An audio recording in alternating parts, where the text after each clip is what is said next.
नमस्कार। प्रभु राम के व्यक्तित्व और जीवन को समझने के इस प्रयास में आपका स्वागत है। यह वार्तालाप श्रृंखला राम को जानने, समझने और मन में बसाने के लिए है। इसमें मैं योगिता पंत अपने मार्गदर्शक एवं गुरु अनिल चावला जी के सम्मुख कुछ जिज्ञासाएं प्रकट करती हूँ और वे समाधान करते हैं। आइए इस वार्तालाप का आनंद लें। अनिल जी, बहुत बहुत स्वागत है आपका। नमस्कार। अनिल जी, पिछली बार आपने बताया था कि रावण ने डरा धमका करके मारीच को मना लिया था मृग रूप धारण करने के लिए। उसके बाद क्या हुआ?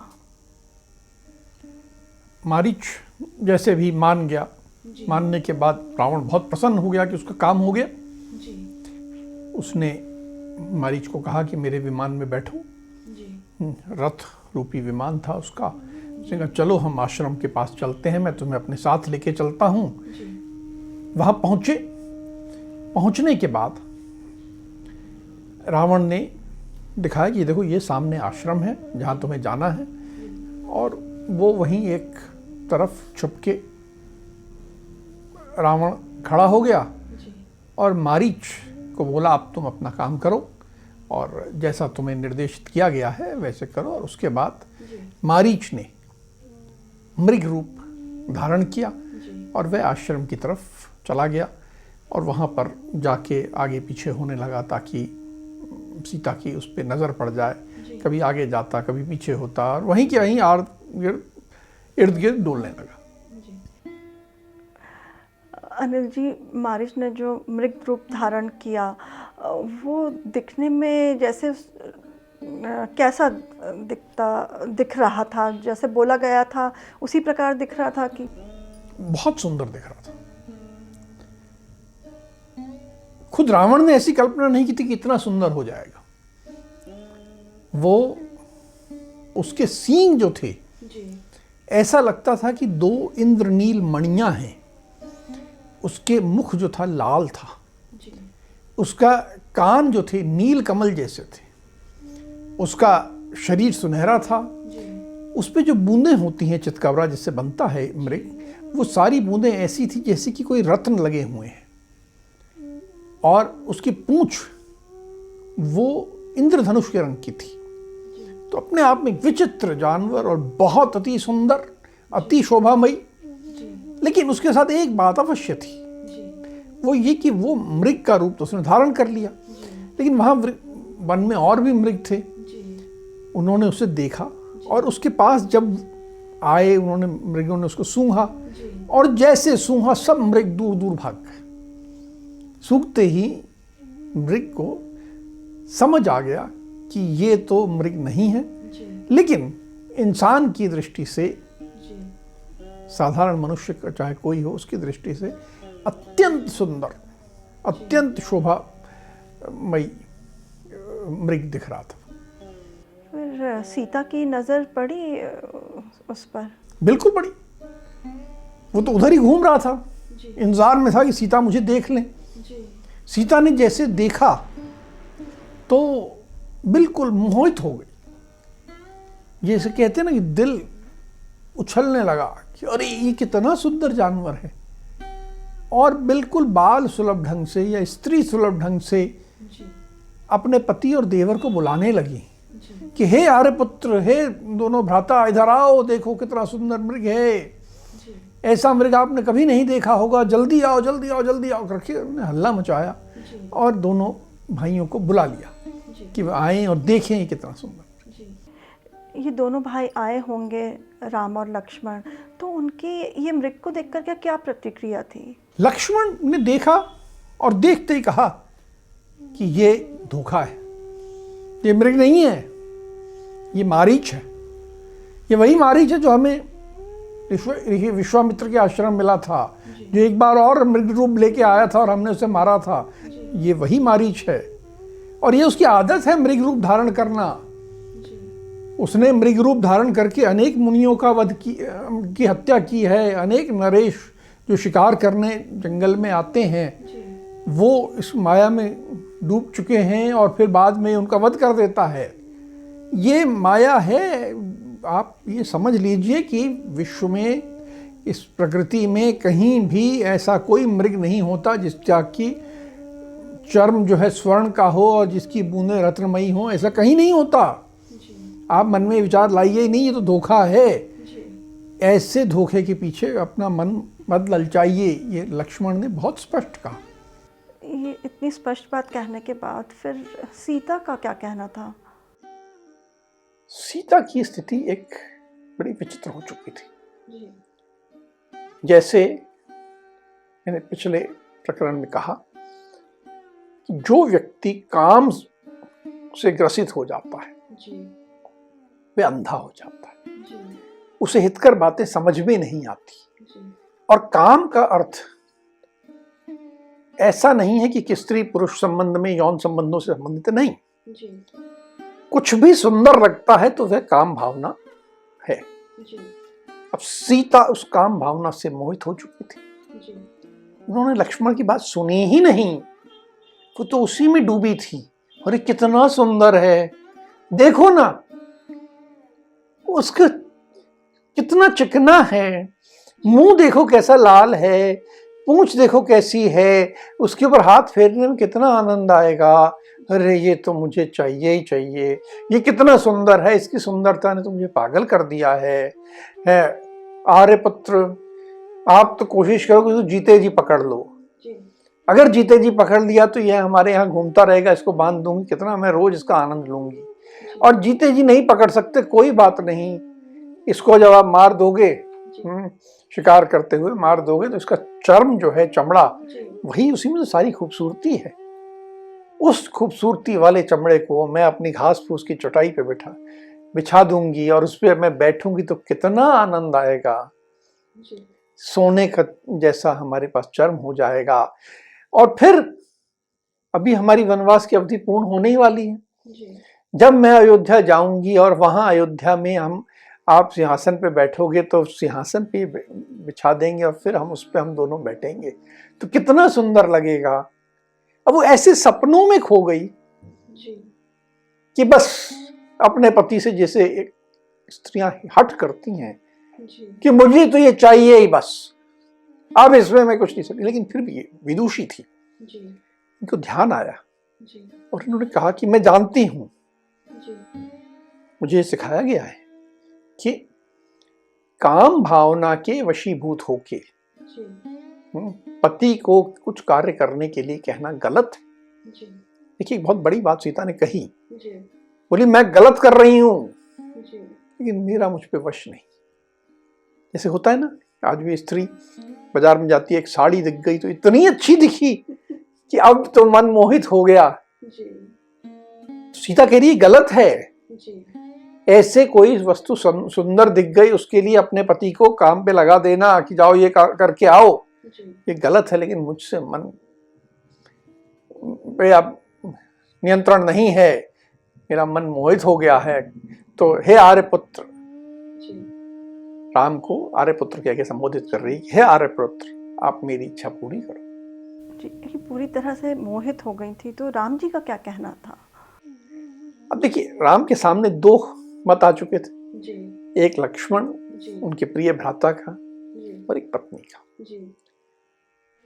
राम सदा संयत रहते हैं, समझदारी से बात करते हैं और जो भी मत आया है उसको ठीक सम्मान देना, उसको अपने निर्णय में लेना और फिर कुछ निर्णय करना। और राम के निर्णय प्रक्रिया हमें मालूम है। राम की निर्णय प्रक्रिया क्या है? त्रिवर्ग, धर्म अर्थ काम। उन्होंने वही प्रक्रिया का उदाहरण दिया, लेकिन उन्होंने काम से प्रारंभ किया। उन्होंने लक्ष्मण को हंसने लगे कि देखो विदेह नंदिनी कितनी मोहित हो गई, और वैसे ये मृग है भी बहुत सुंदर। अगर उसको देख के ये काम से ग्रसित हो गई हैं, इच्छा से ग्रसित हो गई, तो ये स्वाभाविक है, इनको गलत नहीं कहा जा सकता, इनका उस पे मोहित होना उचित है। और ये भी सत्य है कि जब भी राजा लोग वन में शिकार करने जाते हैं तो वो मांस लाते हैं, चर्म लाते हैं, जंगल में जाते हैं तो उनको कहीं पे स्वर्ण का भंडार दिख जाता है, कहीं रत्न मिलते हैं, कहीं पर और चीज़ें मिलती हैं। तो शिकार से अर्थ पूर्ति होती है। मैं इस मृग को मारूंगा तो जो चमड़ा मिलेगा या जो मांस लाऊंगा उससे एक संसाधन आएगा, एक अच्छी चीज आएगी परिवार में, तो ये भी अच्छा है। तो काम के अनुसार उचित है। धर्म की बात बाद में करेंगे, पहले अर्थ की करें। तो अर्थ की बल तो हो रहा है कि कुछ हमें संसाधन मिल रहा है, कोई एक अच्छी चीज घर में आएगी। और फिर बोला अंतिम बात धर्म की। लक्ष्मण, मैं तुम्हारी बात मानता हूं कि ये मारीच ही है, और मैंने प्रतिज्ञा की है कि मुझे राक्षसों को मारना है। इस मारीच को तो मारना है ही। तुम्ही ने कहा कि बहुत मुनियों की, बहुत नरेशों की इसी मृग रूप में इसने हत्या की है, तो इससे मारना तो मेरा परम धर्म है। तो यदि मैं काम को भी एक तरफ रख दूं और अर्थ को भी एक तरफ रख दूं, केवल धर्म के आधार पे मुझे इसे मारने जाना चाहिए। और एक हिरण है, मैं मान लूंगा, इसमें कोई बड़ी बात नहीं है। ने लक्ष्मण को निर्देशित किया कि हे भ्राता, तुम अपने अस्त्र और कवच धारण कर लो और यहां पर सीता की सुरक्षा में खड़े रहो। ठीक वैसे ही जैसे पहले जब 14 राक्षस आए थे तब भी, 14,000 आए थे तब भी, अब भी उन्होंने वही व्यवस्था की। कहा कि तुम यहां रहो और मैं अभी इसका शिकार करके आता हूं। शिकार करना एक साधारण बात थी, और उन्होंने धर्म, अर्थ, काम तीनों के आधार पे यह निर्णय किया कि अगर ये मारीच है तो भी इसे मारना उचित है, और मारीच नहीं है तो स्वर्ण चर्म के लिए और मांस के लिए मारना भी उचित है। और अपनी पत्नी को सुंदर लग गया है, उनकी भी इच्छा पूर्ति हो जाएगी। धर्म, अर्थ, काम तीनों दृष्टि से ये उचित कार्य है। ये निर्णय करके राम ने कहा कि मैं इसे मारने जाऊंगा, और लक्ष्मण को निर्देशित कर दिया कि तुम तैयार रहो और सीता की सुरक्षा पे लगे रहो। अनिल जी, राम अब स्वर्ण रूपी मृग के पीछे गए मारने के लिए उसको, तो फिर क्या हुआ?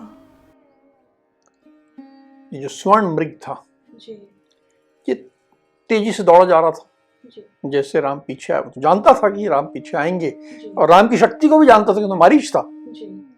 तो वो बहुत तेजी से दौड़ रहा, कभी वृक्षों में छुप के ओझल हो जाता, कभी इधर छुप जाता, कभी उधर। और उसका उद्देश्य बहुत स्पष्ट था कि जितना दूर राम को मैं ले जा सकूं उतना दूर ले जाऊं। तो बहुत दूर ले जाता गया और राम के साथ इस तरह खेल खेलता रहा। और ले जाते हुए फिर जब एक स्थान आया, जब कि काफी दूर गया था और राम के सम्मुख आया, तो राम ने एक मारक बाण अपने धनुष पे चढ़ाया और सीधा उस मृग पे मारा। और बाण जाके जैसे उस स्वर्ण मृग को लगा तो उसकी माया समाप्त हो गई, और वह अपने मूल स्वरूप में मारीच के रूप में प्रकट हो गया। और प्रकट होके गिरा, और जैसे गिरा तो मारीच को ध्यान आया कि मुझे रावण ने एक और काम कहा था। तो अब ठीक मरने के पहले उसने पूरा जोर लगा के जैसे मरता हुआ आदमी चीखता है वैसे ही चीखा, लेकिन वह राम के स्वर में पूरे जोर से चीखा, हा सीते हा लक्ष्मण। जैसे कि मारीच नहीं मर रहा हो, राम मर रहे हों और वो चिल्ला रहे हो कि हा सीते हा लक्ष्मण। राम ने देखा, भौचक्के रह गए। उनको पहली बात ध्यान आई कि हाँ, लक्ष्मण ने बिल्कुल सही कहा था कि ये मारीच ही है। दूसरी बात, वे तुरंत भयभीत हो गए। उनके मन में वो आशंका आ गई कि ये इसने जो हार सीते हा लक्ष्मण कहा है, ये कोई बहुत बड़ी योजना है।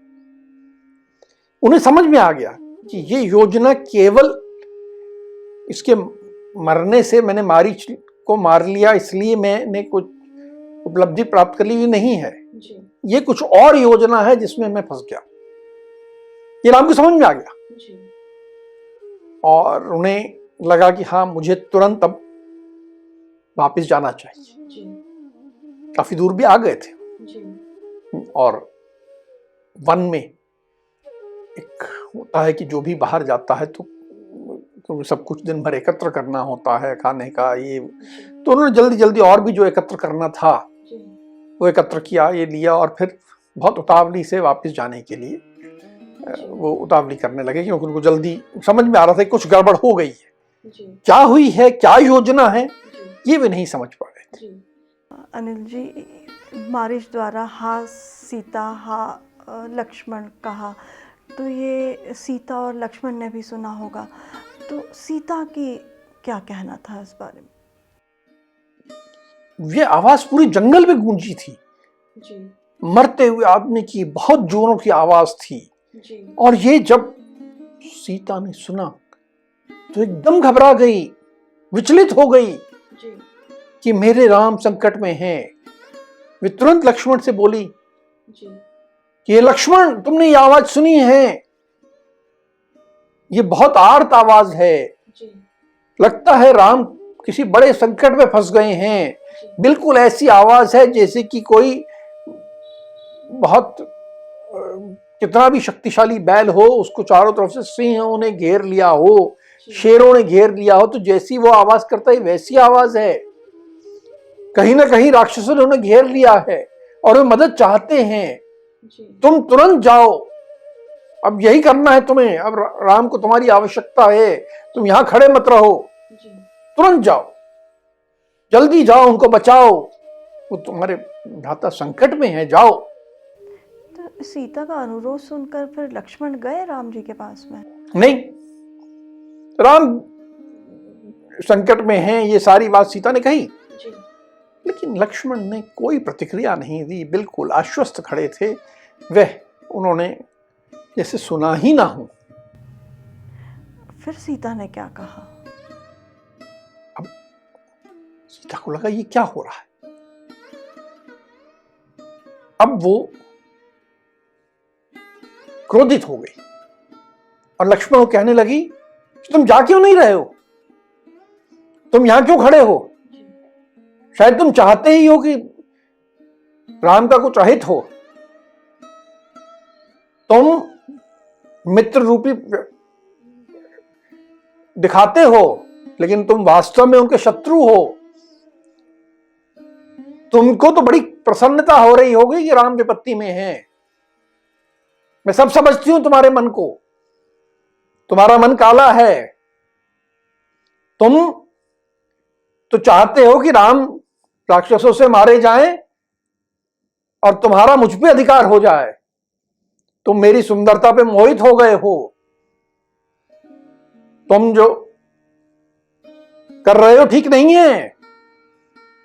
तुम्हारे मन में मेरे लिए लोभ आ गया है, यह बिल्कुल ठीक नहीं है।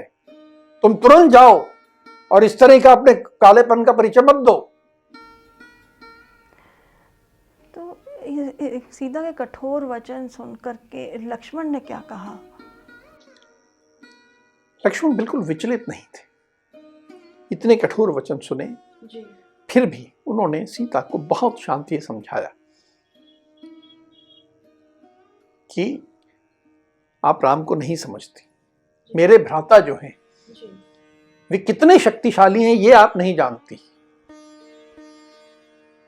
पूरे विश्व में कोई मनुष्य, कोई देवता, कोई गंधर्व, कोई सर्प, पक्षी, मुनि, ऋषि, राक्षस, कोई भी आ जाए, वे राम का कुछ नहीं बिगाड़ सकते। राम अत्यंत शक्तिशाली हैं। उनको किसी भी प्रकार से मेरी द्वारा प्रदान की हुई सुरक्षा की आवश्यकता नहीं है। हे भाभी, आप अपना मन विचलित ना करो, शांत रहो। ये जो आवाज आपने सुनी है राम की आवाज नहीं थी। जैसे वो मृग मायावी था वैसे ये आवाज भी मायावी थी और ये मारीच की ही आवाज थी। मैं राम की आवाज पहचानता हूं। ये राम की आवाज नहीं थी। बिल्कुल राम को ऐसी आवश्यकता पड़ ही नहीं सकती और ये राम की आवाज थी ही नहीं। आप यहां की परिस्थिति समझो। अभी अभी हमने पहले 14 राक्षसों का वध किया, फिर उनके 14,000 राक्षस मार दिए, फिर हमने खर, दूषण, त्रिशिरा सबको मार दिया। यहां पर पास में ही एक स्थान है जनस्थान, उनसे हमारा बहुत बड़ा वैर हो गया है। तो ये सब उनका षड्यंत्र है। इस षड्यंत्र को आप समझो और अपने आप को संयत रखो, विचलित मत करो। आपको राम के सुरक्षा के प्रति चिंता करने की कोई आवश्यकता नहीं है। राम पूर्ण सुरक्षित हैं, ये मन में आप निश्चय रखो और ये इस आवाज के धोखे में मत आओ। ये आवाज जो है ये राम की आवाज नहीं है। मैं बिल्कुल निश्चिंत हूं और मेरे को भ्राता एक जिम्मेदारी सौंप के गए हैं। वह जिम्मेदारी है आपकी सुरक्षा की और मैं उस जिम्मेदारी को निभा रहा हूं। जब तक मुझे उनका आदेश नहीं आता और मैं विश्वास हूं कि हाँ उन्हीं का आदेश है, तब तक मैं अपनी इस जिम्मेदारी से विमुख नहीं होऊंगा, नहीं हटूंगा। और मुझे कृपया आप मेरी जिम्मेदारी, मेरा जो दायित्व है उसको निभाने दो। तो और लक्ष्मण की समझदारी बात सुन करके फिर सीता ने क्या कहा? जो व्यक्ति एक बार अपना मन बना लेता है, एक स्त्री जब मन बना लेती है तो वो सुनती नहीं, समझदारी की बात नहीं सुनती। पुरुष के साथ भी होता है, स्त्रियों के साथ भी होता है, पर शायद स्त्रियों के साथ ज्यादा होता हो, मुझे नहीं मालूम। पर सीता तो और क्रोधित हो गई, उनकी आंखें लाल हो गई, वे रो भी रही थी और एकदम क्रोध से तमतमा रही थी। अब उन्होंने सारी मर्यादाएं तोड़ के अपने देवर को अपशब्द कहना शुरू किया। कहा, हे अनार्य, हे निर्दयी, हे क्रूर, हे कुल कलंक, तो बहुत खराब आदमी है। तो राम पे आई विपत्ति से तू प्रसन्न हो रहा है, मैं जानती हूं। ये सब जो बातें मना रहा है तू, मैं इसके बहकावे में नहीं आने वाली। तू तो है ही गलत आदमी। तू तो एक मित्र का वेश बना के तू शत्रु है। और तू वहां से तूने देखा राम अकेले चल रहे थे तो तू साथ चला इसी इरादे से है, और अकेला चला, अपनी पत्नी को भी साथ नहीं लिया तूने, क्योंकि तेरी नीयत खराब थी। तू बहुत खराब आदमी है। हो सकता है तुझे भरत ने भेजा हो, कहा हो कि राम को निपटा दो। तेरी नीयत बहुत खराब है, तेरी मुझ पे दृष्टि है। तू सोचता है कि राम नहीं रहेंगे और तू मुझसे शादी कर लेगा, पर समझ ले कि मैंने एक बार राम का संसर्ग कर लिया। अब यदि राम नहीं रहेंगे तो मैं अपने प्राण त्याग दूंगी, लेकिन तुझे हाथ नहीं लगाने दूंगी। तेरी और भरत की योजना सफल नहीं होगी।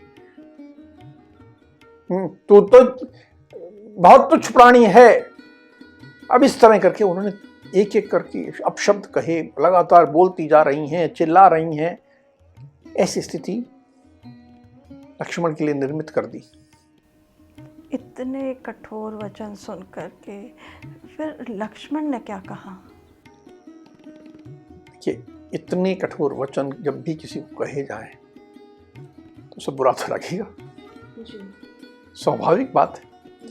बुरा लगेगा, कभी ये अच्छा नहीं लग सकता। और बुरा लगा, फिर भी लक्ष्मण बहुत संयत रहे। उन्होंने कहा कि आप की बातों का मैं उत्तर नहीं देना चाहता। आप मेरे लिए आराधनीय देवी हो, और देवी इतनी बातें कह रही है, ये मैं सुन नहीं सकता। मेरे कान ऐसी बातें सुनने के लिए तैयार नहीं है। मैं आपकी कोई बात नहीं सुन सकता। मैंने सुना है कि कई बार स्त्रियां, बहुधा ऐसा होती हैं, कई होती हैं जिनका विनय धर्म से कोई लेना देना नहीं होता, वे चंचल होती हैं, कठोर होती हैं, घर में फूट डालने वाली होती हैं। पर आप ऐसी होंगी, मेरे को तो ऐसी कल्पना भी नहीं थी। आपसे मुझे ऐसी अपेक्षा नहीं थी जैसे आपने शब्द अभी कहे। ये शब्द इन्होंने मुझे बहुत चोट की है। मैं इन बातों को नहीं सुन सकता। मुझे ऐसा लगता है कि कहीं ना कहीं आपकी बुद्धि इस क्षण नष्ट हो गई। फिर उन्होंने कहा, यहां इस वन में उपस्थित सभी प्राणियों, आप लोग साक्षी बनो कि मैंने अपनी भाभी को कुछ भी गलत नहीं कहा। जो कुछ कहा न्याय युक्त कहा, धर्म युक्त कहा, मर्यादा का पालन करते हुए कहा। और आप लोग साक्षी बनो कि मैंने कुछ गलत व्यवहार भी नहीं किया, बिल्कुल सही व्यवहार किया। और केवल जो मुझे मेरे भाई ने एक दायित्व दिया उसका निर्वहन करते हुए ही खड़ा हूं। अपने मन से नहीं खड़े थे वो, मैं उतना करके खड़ा हूं। और उसके बाद भी मेरे भाभी ने मुझसे इतने कठोर वचन कहे। निश्चय ही भाभी आपके कुछ बुद्धि भ्रष्ट हुई है, कुछ आपके बुद्धि के साथ कुछ गलत हो गया। अब मेरे लिए यहां खड़े रहना और संभव नहीं है। मैं उसी मार्ग पे जाता हूं जहां राम गए हैं। लेकिन मैं आपको अभी भी बताना चाहता हूं कि मुझे सब तरफ बहुत सारे अपशकुन दिख रहे हैं। और मेरे मन में ये संशय है कि जब मैं लौटूंगा राम के साथ तो आपको यहां सकुशल पाऊंगा या नहीं पाऊंगा, इसको लेके मेरे मन में संशय आ गया है। उन्होंने फिर एक बार धीरे से समझाने का प्रयास किया, लेकिन सीता सुनने के मन में थी ही नहीं। वे अपनी छाती पीट रही थी, रो रही थी, चीख रही थी, चिल्ला रही थी, विलाप कर रही थी। मैं विष पी लूंगी, मैं जान दे दूंगी, मैं अग्नि में प्रवेश कर जाऊंगी, राम के नहीं रहेगा तो मैं कुछ नहीं करूंगी, तुम्हारी योजना सफल नहीं होगी। उसी बात को दोहराती जा रही थी। लक्ष्मण को लगा कि अब मेरा यहां और रहना इनको और पीड़ा ही पहुंचाएगा। तो वो राम जिस मार्ग पे गए थे उसी मार्ग पे लक्ष्मण भी बढ़ गया और सीता को वहां अकेला छोड़ दिया। जी, ये बहुत आश्चर्य की बात है कि सीता जी ने इतने कठोर वचन कहे लक्ष्मण के लिए, जो उनके ही हित के लिए खड़ा हुआ था। अब हमने अब तक तो ये सुना है कि जब लक्ष्मण राम जी के पास जाते हैं तो वो एक कुटिया के चारों ओर लक्ष्मण रेखा खींच देते हैं और सीता से कहते हैं कि इसको आपको पार नहीं करना है, ये आपकी सुरक्षा के लिए है। पर वाल्मीकि रामायण में ऐसा कुछ नहीं देखने को मिला है। देखिए, वाल्मीकि रामायण में जी, ये लक्ष्मण रेखा का प्रकरण नहीं है। अधिकतर लोग ये स्वीकार नहीं कर सकते जी, कि सीता ने इतनी बड़ी गलती की। जी, लेकिन वाल्मीकि रामायण में एक बहुत महत्वपूर्ण बात है जी, कि हर व्यक्ति जो मनुष्य का रूप में, मनुष्य योनि में जन्म लेता है, जी, वे कभी ना कभी कोई गलती अवश्य करता है। जी, और उस गलती का उसे परिणाम भुगतना पड़ता है। सीता ने गलती की। जी, यह हमारा मानना है जी, कि ये देव योजना का अंग था। कई बार जी, देव जब चाहते हैं कि चीजें, जो घटनाएं हैं, एक दिशा की ओर बढ़े, जी, तो वो व्यक्ति की बुद्धि भ्रष्ट कर देते हैं। और सीता की बुद्धि देवों ने इस प्रकार भ्रष्ट की। उन्होंने गलती की, जी, एक नहीं 2 3 गलतियां की। जी, पहली गलती की कि एक काम मायावी, एक काम भावना में जो सुंदर लग रहा है वो चाहिए ही, उसके लिए हट करना। दूसरी गलती की कि अपने पति पे आप प्रेम करते हो, लेकिन प्रेम का अर्थ विश्वास होना चाहिए, संशय नहीं। और तीसरा, जब आपका देवर जो कि इतना चरित्रवान है उसको इतने कठोर शब्द कहे, उस पर संशय किया, उसको गलत कहा। लेकिन उससे बड़ा एक मैसेज और यहां बहुत बड़ा है, एक संदेश जो कि हमें जीवन में करना चाहिए, सीखना चाहिए। अगर कोई मुझसे इतने कठोर शब्द कह दे जैसे सीता ने लक्ष्मण से कहे थे, तो शायद मेरे लिए उस व्यक्ति से पुनः सहज हो पाना बहुत कठिन होगा। मैं मनी मन एक गठान बांध लूंगा कि ये व्यक्ति के साथ, तो चाहे पुरुष हो स्त्री, कोई भी किसी प्रकार का गलत वचन बोल दे। लेकिन यहां पर सीता ने इतनी बड़ी गलती की, इतने कठोर वचन कहे, लेकिन लक्ष्मण ने अपने मन में इसको लेके कोई गठान बांधी हो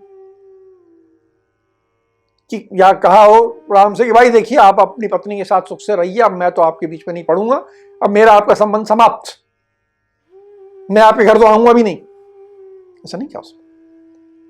इसके बाद जो कुछ हुआ घटनाक्रम, लक्ष्मण राम के साथ खड़े रहे, बाद में भी अयोध्या लौटने तक, अयोध्या में राज करने में इस घटना का उनके संबंधों पे कोई छाया नहीं आई।